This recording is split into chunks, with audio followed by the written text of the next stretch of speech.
我想，我现在不仅解开了这密室的原因，而且我在思考，这个凶手究竟是谁？来福之死的密室，我想我也解开了。你不是一直说毫无破绽吗？这一开始确实是毫无破绽，但是这胡来客栈的密室，让我将这两件事情联系到一起，这样思考起来，那就容易多了。有些事，我还是要再确定一下，所以得让你去做。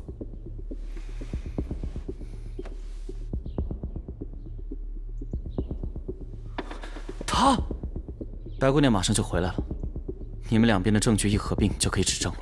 我明白了，那我先走了，注意安全。尹姑娘，去哪儿啊？办点事。宋大哥，你找我呀？尹姑娘，这个案子的谜底马上就要揭开了，但在那之前，我得先回趟尹家庄。什么？你们要走？将军的死不能就这么算了？杀死你们将军的人，也就是杀死尹茂春、来福、一心道长的人。只要回到尹家庄，这谜底就全部揭开了。宋大哥，可是我娘那边……你娘会这么做，是为了保护一些人，而如今，她已经护不住了。这次我们必须回去。而这个案子已经非常明显了，这凶手来到尹家，就是为了复仇。你爹选择自枪，也是为了保护这庄子的人，而将军就是这凶手最后的目标。现在他已经完成了任务，马上就要离开了。你如果放弃，那这些人就是死得不明不白。尹姑娘，你可以选择不明不白的过下去，又或者你可以选择真相，让大宋的律法来制裁他。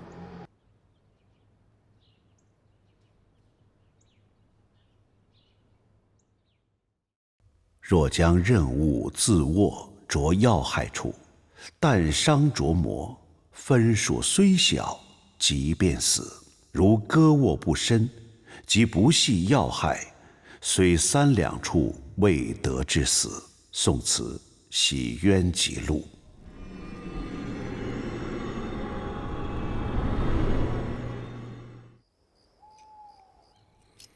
锁芯完好无损，外面暴力开锁，锁面和锁芯应该都是被损坏了，就像反锁的门栓一样，直接断成2块。而少庄主的锁芯却是完好的，那就说明锁原本就没有锁死。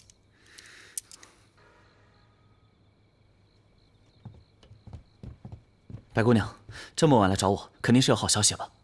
什么都瞒不过你。这些是袁信所有郎中的药方，我也问了尹家负责采买草药的小厮具体情况，果然和你猜测的一样。少庄主是被人用蛇信草下的药。这乌拉草，不，这蛇信草，它的药效……按我对药理的理解，稍微懂一些的人都能控制这药效的时长。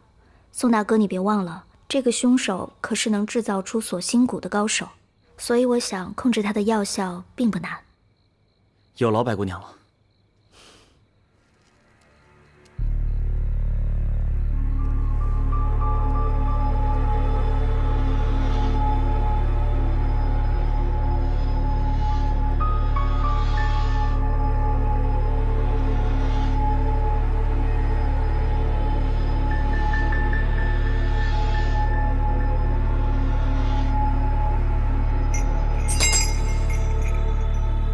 现在我问你什么，你就回答什么，明白吗？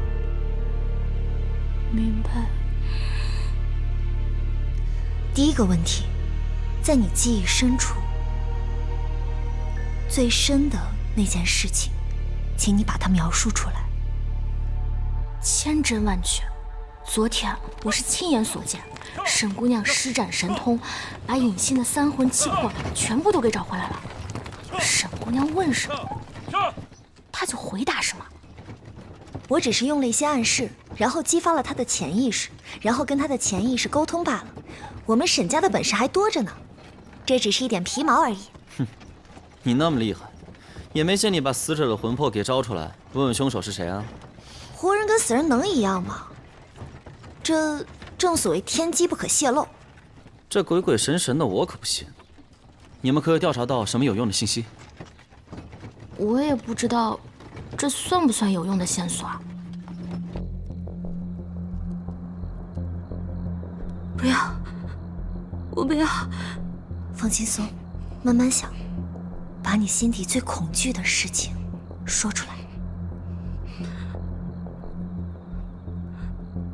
蒙面人杀了娘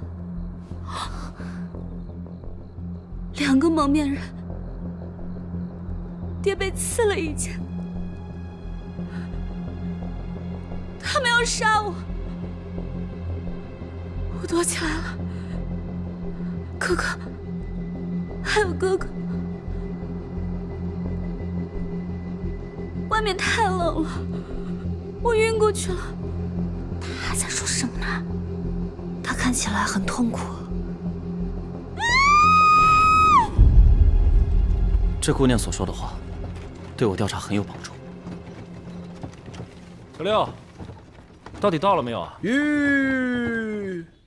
到是到了，只是，要不你们自己出来看看吧。宋慈小兄弟一行人，老身已经送行过一次了，不知道去而复返是何用意？尹夫人，我们马上就离开，只不过在离开之前，我想和少庄主说一句话。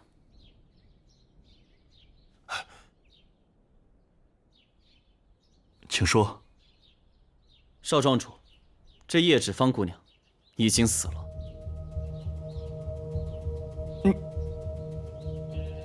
你胡说！超儿，你别听他胡说，我们回去。若是没猜错，这叶芷芳姑娘的化名叫殷兰，她确实是死了。叶芷芳就是殷兰，这到底是怎么回事啊？我们不认识什么叶芷芳和殷兰。超儿，咱们回去。说的是真的。其实你们尹家庄在胡来客栈发生的事，我们都知道。如果没有猜错的话，整个案子参与的人有3个：陈冲、尹超，还有殷兰，也就是叶芷芳。李大哥，这怎么可能？我哥和我师兄怎么会是凶手呢？况且我哥还是受害者啊！没有证据，我是不会出手的。一派胡言！你要再胡乱说话，我就……夫人，乔儿，赶紧回家，不要跟这些人混在一起。枉我把你们当成是巧儿的贵客，竟然这般血口喷人！尹夫人，这关系到将军的死，如果您再阻止宋慈小兄弟说下去，就别怪我不客气了。好，你说超儿和冲儿是凶手，这怎么可能？一个是尹家庄的少庄主，一个是庄主的大弟子，他们怎么可能？这一切还得从鄱阳湖惨案说起。在尹庄主去世之前，你告诉了大家鄱阳湖惨案的真相，但他还隐藏了一个很大的秘密，那就是当时尹庄主兄弟和郎正才3人，并没有杀死叶家的所有人。这卷宗里写的是死了13个人，但尹庄主其实有所隐瞒，死的人数应该是10个人。当时有3个人并没有死，叶家尚在襁褓中的2个婴儿和1个老人，男孩就是现在的少庄主尹超，女孩就是叶芷芳姑娘，他们是兄妹关系。你胡说！当年叶家没有活口。你们还记得吗？当时在井底下总共有几个灵位？这底下怎么还有灵位啊？又是叶远志，全是叶家的灵位，看来咱们猜测的8、9不离10了。当时我数过，井底叶家的灵位一共是10座。你翻看鄱阳湖惨案的时候，里面记载的又是这金兵总共杀了多少叶家的人？13人，卷宗上记载的是13人。哦，我明白了，其实当时鄱阳湖惨案，叶家真正只死了10个人。我猜，应该是有一名不起眼的叶家老仆，带着尚在襁褓中的叶芷芳躲了起来，而还有一丝良心的尹德旺，在最后并没有对那个男婴痛下杀手。大哥，斩草除根，你这是干什么？老三，今天我们已经杀了太多人了，孩子不能杀。可是，只要我们不告诉他，这么小的孩子，他永远不会知道自己的父亲是谁。大哥，那我们赶紧把孩子藏起来，要是让郎正才知道了，孩子就保不住了。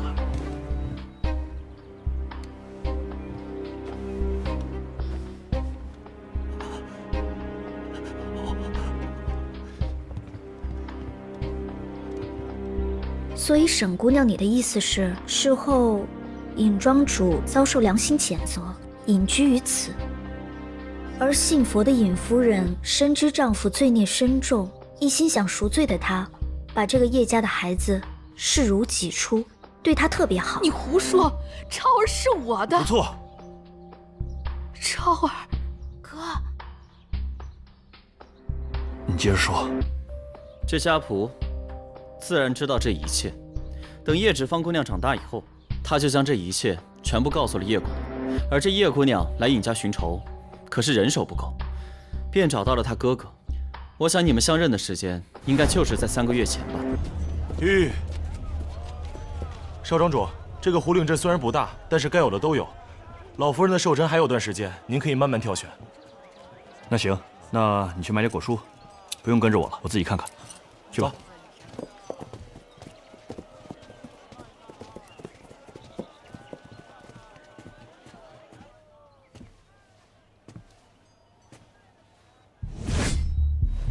谁？哪里走？站住！站住！别跑！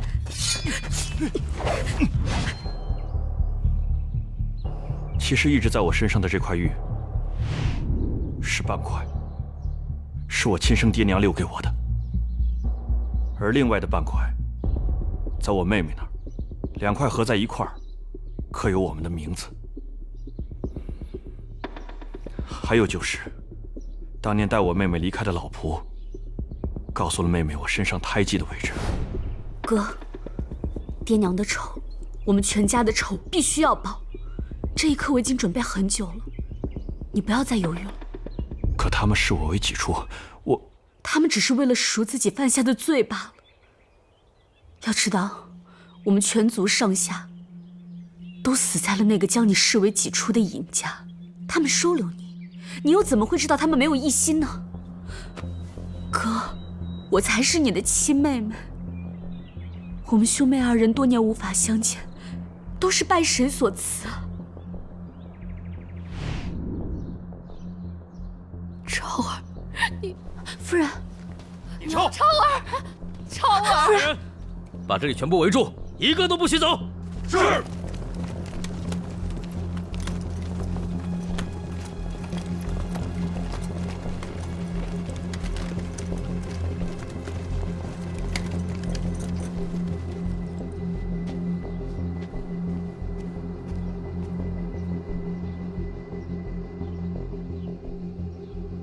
你在确认叶芷芳是你妹妹之后，你们便决定演出戏。尹家庄的少庄主在山林狩猎不慎迷路，然后邂逅美丽的胡青姑娘。那片林子叫做狐妖岭。据少庄主自己说，他在林子里遇到了一位绝世美女。其实尹超和陈冲很早就已经达成合作，在陈冲的刻意引导下，庄内开始出现流言。少庄主在回来之后便茶饭不思，这才有了后面胡金勾人的故事。谁都不会怀疑，一个躺在病榻上的人，就是那个想要覆灭整个尹家庄的幕后主使。而木屋那边发生的一切，都是叶芷芳在故弄玄虚。当我们第一次探索狐妖岭的时候，我曾经施展过一次通灵术。通灵结果是，这座小屋无论陈设还是物件腐朽程度，都是刻意布置出来的。此外，我也没有感受到任何鬼怪气息，因此，当时我就肯定，这一切都是人干的。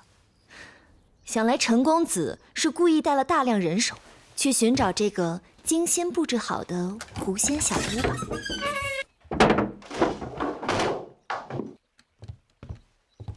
陈冲少爷，这间屋子已经很久没人住了。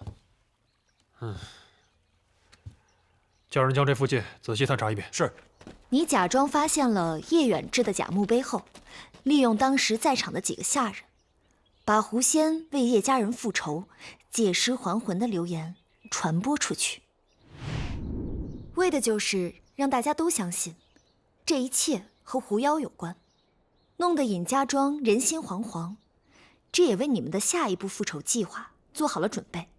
而你们的第二步计划就是伪造出狐精纠缠少庄主，导致其久病难愈的假象，在尹超称病，谎称自己被一名叫叶芷芳的妖狐魅惑之后，就开始定期服用一种可以让人看似生病的药物——蛇信草。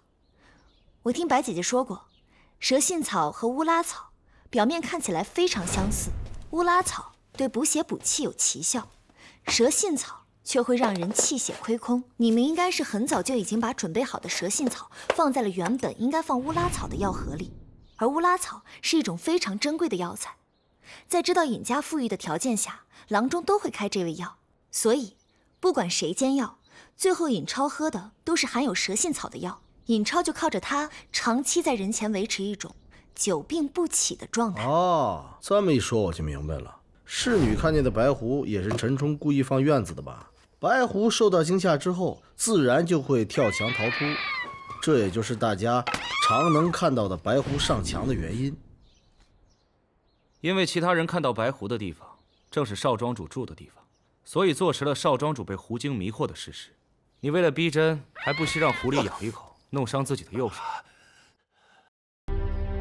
然后一心道长的出现，其实是陈冲和尹超花钱请人来冒充的，因为他们知道尹庄主要外出寻觅高人，所以特意安排一心道长在某个地方和他偶遇，并且说出庄内的事情，让尹庄主深信不疑。然后就有了一心道长赐福这一出。你们算好了，这府上总共有多少人？故意少给出一张符，这来福在没有拿到符的情况下，你和尹超便用精心设计的密室将他杀死。有一个细节是在我开始怀疑你以后回想到的，当初其实是你负责把符分发下去的。看似这些符是平儿发给大家的，实际上是你将这些符给到平儿的。昨天大师兄给平儿一沓符纸，说是一心道长给的，如果随身携带可以保平安。有些细节特别容易让人忽略掉。其实你早就看出了平儿和来福关系并不好，你故意将符让平儿来发，而这平儿自然最后才想到来福。也就是说，来福没有拿到符纸，本来就不是巧合，而是你们精心设计的结果。之所以我会开始怀疑你，是因为我们离开尹家庄前，有个黑衣人袭击了尹二叔。据尹姑娘所说，这个黑衣人对庄子里的地形非常熟悉，而且他用的还是我们尹家庄的功夫。而尹家打得过他的只有2个人，一个是死去的庄主，另一个那就是你。那天的黑衣人是左手拿剑，那是因为你的右手被狐狸所咬伤了。而那天晚上你是最晚回来的。我听说出事了，乔儿，你没事吧？我没事，只不过让那个人给跑了。傍晚时分，我奉夫人的命令，到镇上的药房去给少庄主抓一些进补的药。要是我在的话，我一定抓住这黑衣人。你找理由说是去买药，但是我让子方去调查了镇上所有的药店，有些事我还需要再确定一下，所以得让你去做。放心吧。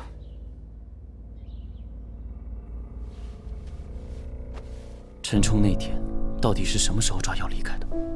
他，你在正源药店采购完，那个时候的时间是寅时，而黑衣人出现的时间是在亥时，离寅时买完药来回用不了1个时辰，你却是亥时回来的。这些都是你无根无据的猜测。再说了，我又有什么动机要参与叶家兄妹的复仇呢？这里就不得不提到另外一对兄妹了。其实，当年鄱阳湖惨案不止造成了一对兄妹的悲剧。如果说尹超的身世是尹家的第一个秘密的话，那这对兄妹的身世就是尹家的第2个秘密了。其实第2对兄妹今天都在这里，陈冲和尹欣。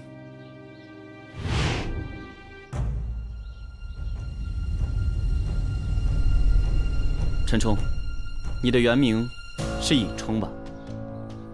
他和尹欣一样，他们的父亲是尹仲卿。这兄弟2人杀死叶家10口人，尹仲卿知道以后，自然是接受不了的。可能也是怕尹仲卿会去报官，大哥和3弟决定对这个2弟下手。可是毕竟是亲生兄弟，他们还是下不了手，于是将人锁在南庄，锁在井底。而这年幼的兄妹，这哥哥被庄主带去作为徒弟来细心照顾，这妹妹被尹茂春带走，对外假称是自己的亲生女儿。原来昨天晚上，尹欣说的都是真实的记忆啊！不错，尹庄主曾经是这样说的。茂春他一生命运多舛，早年得有一子，就是摔在这口井里给淹死的，后来才有了尹欣，没想到又是一个痴儿。我那弟媳一时看不开，所以也就投了这口井。而真实的情况应该是，尹博远和尹淑春乔装来到了尹仲卿家，杀害了尹仲卿的妻子。但是最终，面对挨了一剑的尹仲卿，还是没有下得去手，便把他锁在了井里。所以尹博远和尹淑春兄弟2人的不和是做给别人看的，真正目的是为分家找个借口。而独自居住在南庄的尹淑春，其实是为了看守尹仲卿，对吧？你们分析的很有道理，尹冲。其实一开始我并没有怀疑过你，直到那个黑衣人冲进尹仲卿的房间，但是却没有杀死他，而是扒开他的衣服。这衣服是黑衣人进来了？应该是，反正我进来的时候，2叔的衣服前襟就已经被撕开了。我想，你是在确定他是不是你的父亲吧？陈大哥，当初你母亲被杀，父亲被刺了一剑的记忆，你应该隐约还记得吧？这点你倒是猜得不错。当初庄主收留我时，说是我父亲在外与人结了仇，为免再遭报复，让我改了母姓。欣儿在对外说是2庄主的女儿，即便我的父亲真的是尹仲卿，那又如何？你们有什么证据可以证明来福、尹茂春、郎正才都是我杀的？这来福是伺候尹超的小厮，也是整个案子最接近胡金的人，而他的死，就是你们复仇计划的第3步。你们将他残忍杀害，仅仅是为了让我们相信，所有靠近胡金的人都会受到牵连，被胡金摄去魂魄而死，从而在庄内散布恐慌。那天晚上，这尹超其实根本就没有喝下蛇性草的药，而是叫来了来福。来福在。来福，来福听到了尹超的呼唤，打开了尹超房外的门锁。少爷，您怎么起来了？身体是不是好些了？来。然后尹超就用准备好的锁心骨迷倒了来福。所以我当时在尹超屋内的地板上发现了一些痕迹，应该是当晚把来福拖拽回外屋的时候留下的。尹超将来福放到床上，然后打开门，放陈冲进入了屋子。来福是被一根烧红的铁棍插入肛门而死，所以外表查不出任何的伤，也排除了中毒的可能。但他死前外表扭曲，所以大家都以为是狐妖夺了心智而死。你们有仇报仇，但是来福是个下人，没必要对他这样吧？这个密室到底是怎么形成的？外面的门是尹超锁上的，而内屋的门其实并没有锁上。尹超将锁虚挂在门外，然后关上房门。这个密室第一个冲进去的人，必然是陈冲，而他当着所有人的面将门锁给砍断。所有人听到门锁落地，自然以为门是锁上的。白姑娘，你可有看到这个锁是否锁上？没有注意。因为当时来福的死状特别可怕，我的注意力都在来福身上。是陈冲砍断门锁破门而入的这个行为，让人本能地觉得内屋的门是锁上的。其实他这个行为本身就存在破绽。如果要开门，正常的反应是先找钥匙，在找不到钥匙的情况下才会用别的方法。而陈冲一上来就砍开门锁的行为，我们从一开始就忽略了。这只是你的猜测，内屋的门锁是锁上的，当时因为时间太紧急，我来不及思考，所以我就直接劈开了它。我当然知道，你一定会这么说，所以我把证据也带来了。这个门锁锁舌是坏的，锁芯却是好的。如果说这门是锁着的情况下，你一刀劈下去，锁芯应该也会断成2截。可是这把锁上的锁芯却是完整的，所以这锁必定是在虚挂的情况下被砍断的。所以说，这就是个伪密室，而郎正才那个密室，才是个真正的密室。你快说，郎将军是怎么被杀的？那个假道士，就是你吧，陈大哥？是你。这一切都是叶芷芳的计谋。叶芷芳化名殷兰，将郎正才迷得七魂八倒。你们断定庄主和尹茂春肯定会来找郎正才。我不明白，这个殷兰啊不，叶芷芳，如果是和陈冲一起干的，那他为什么会死？难道说他自枪是为了让这个密室看上去更像一个完美的密室吗？他并不是想死，这一点我是从他的尸体上看出来的。肩膀和手臂这2处伤痕不是致命伤，大腿处是流血最多的。若是自杀，谁会切开自己的大血管？应该是往自己的胸口、自己的心脏、自己的喉咙处扎。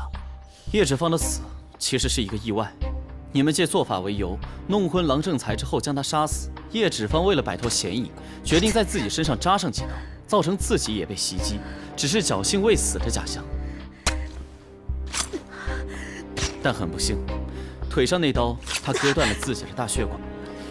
随后他将匕首丢在屋子中央，然后假装昏倒。可没想到在阴差阳错之下，真的失血而亡了。所以说这本来是个假密室，而叶芷芳的死却变成了个真密室。这个复仇计划最终与郎正才的死画上句号。你们试图借胡金杀人的传闻造势，将我们的视线引去鄱阳湖惨案，就为了揭露叶家被灭门的真相。将这2人给我拿下！等一下，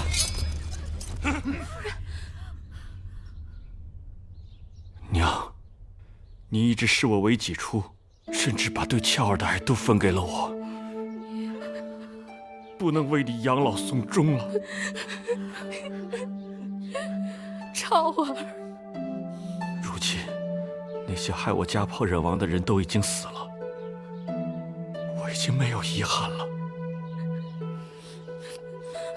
俏儿，照顾好娘。不要，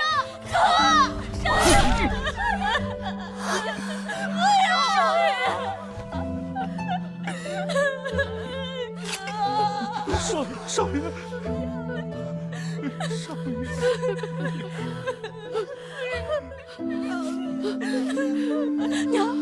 娘，你罪了，娘！所有的仇都报了，今生没机会与你们相见，我们家终于可以团聚了。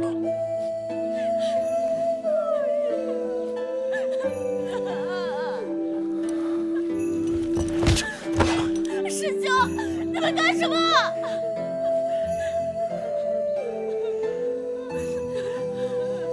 俏儿，对不起，庄主是我害死的。周哥。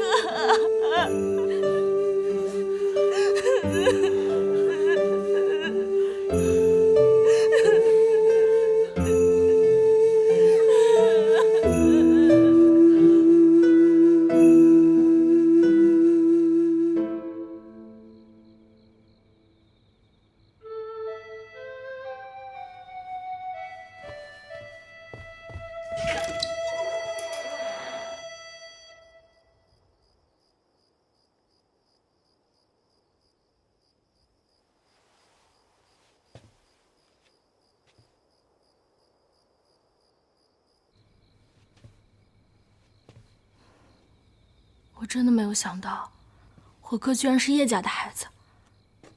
可我冲哥也……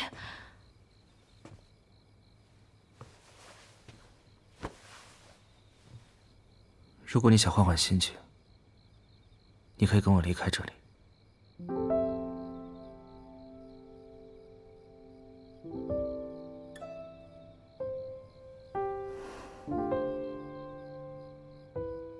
我从小在我爹的庇佑下长大，我觉得有朝一日，如果我爹不在了，我还有哥哥。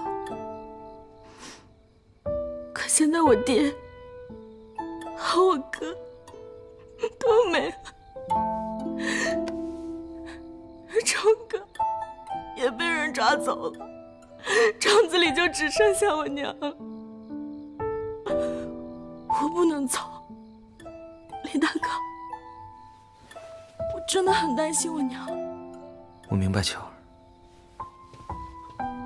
乔儿，我一定会回来的，相信我。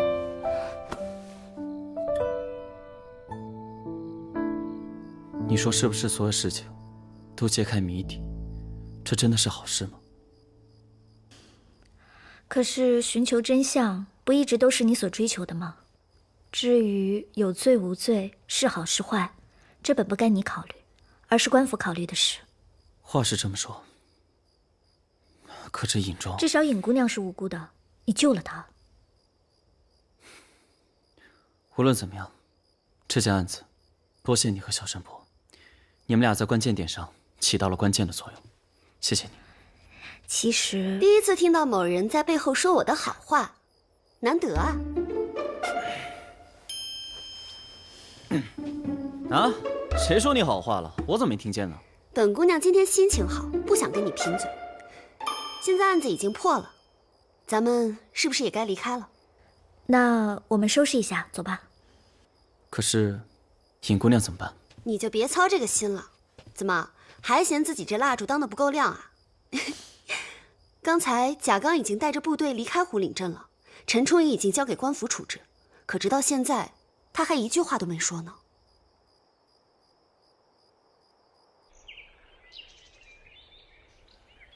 咱们这次擅自离开营地，就这么回去了，会不会出什么事儿啊？可尹家庄的案子马上就要大白天下，郎将军的这事儿肯定是盖不住啊。他倒是死了，上面要是查下来，第一个问罪的人可就是将军您啊。想来这件事情暂时还没有人传出去。只要知道这件事的人都死了，而我们只是跟随郎将军前去剿灭山贼，而郎将军不幸牺牲，如此而已。